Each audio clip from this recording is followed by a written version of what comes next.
नमस्कार दोस्तों, आज हम पढ़ते हैं अगला टॉपिक संधि। तो संधि के बारे में आज हम पढ़ेंगे।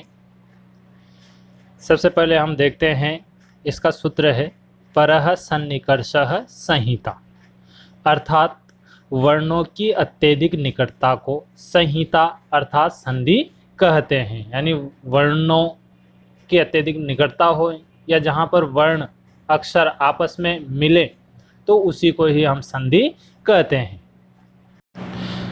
सामान्य शब्दों में संधि की जो परिभाषा है वह है दो वर्णों के परस्पर मेल से जो विकार या परिवर्तन होता है उसे ही संधि कहते हैं। यानी जो दो वर्ण आपस में मिले और उनसे जो विकार या परिवर्तन हो, उन वर्णों में जो परिवर्तन होता है उसी को ही संधि कहते हैं। जैसे सु प्लस आगतम, इससे बनेगा शब्द स्वागतम। तो यहाँ पर सु के ऊ के स्थान पर वह हो गया है, वह विकार हुआ है, तो यहाँ ऊ के स्थान पर वह हुआ है, परिवर्तन हुआ है, इसलिए यहाँ पर संधि कार्य हुआ है। जैसे नमः प्लस ते, इससे शब्द बनता है नमस्ते। तो यहाँ पर जो विसर्ग है नमः में विसर्ग, तो विसर्ग के स्थान पर स हुआ है और इस प्रकार ये विकार विसर्ग के स्थान पर हुआ है, तो इसी को हम संधि कहते हैं।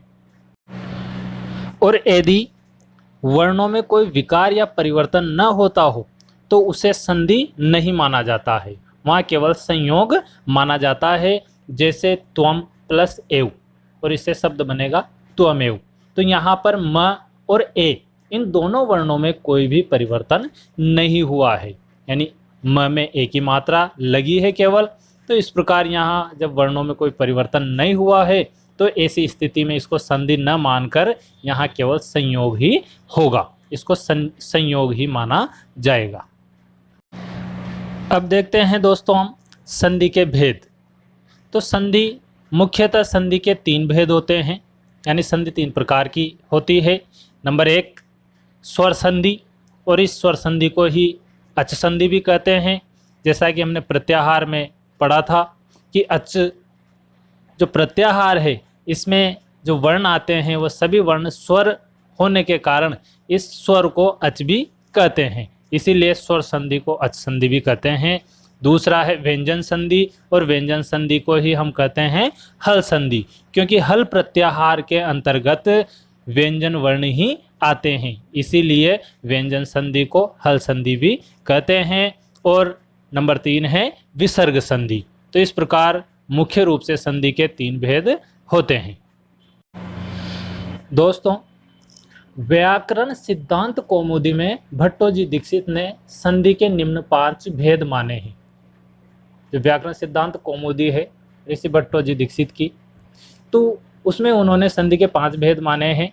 नंबर 1 अच संधि, या जिसको हम स्वर संधि कहते हैं। नंबर 2 प्रकृति भाव संधि। नंबर 3 हल संधि या व्यंजन संधि। नंबर 4 विसर्ग संधि, और नंबर 5 स्वादि संधि। और इस प्रकार उन्होंने संधि के 5 भेद माने हैं। परंतु इनके जो परवर्ती आचार्य हैं, बाद वाले जो आचार्य हुए हैं, आचार्य वरदराज, जिन्होंने कि लघु सिद्धांत कौमुदी जो उनका व्याकरण ग्रंथ है, तो इसमें इन्होंने संधि के केवल 3 ही भेद माने हैं। तो इसमें इन्होंने प्रकृति भाव संधि को स्वर संधि या अच संधि में तथा स्वादि संधि को विसर्ग संधि में मिला दिया, और इस प्रकार मुख्यतः संधि के केवल 3 ही भेद हो जाते हैं, जिनको कि हम क्रमशः आगे पढ़ेंगे।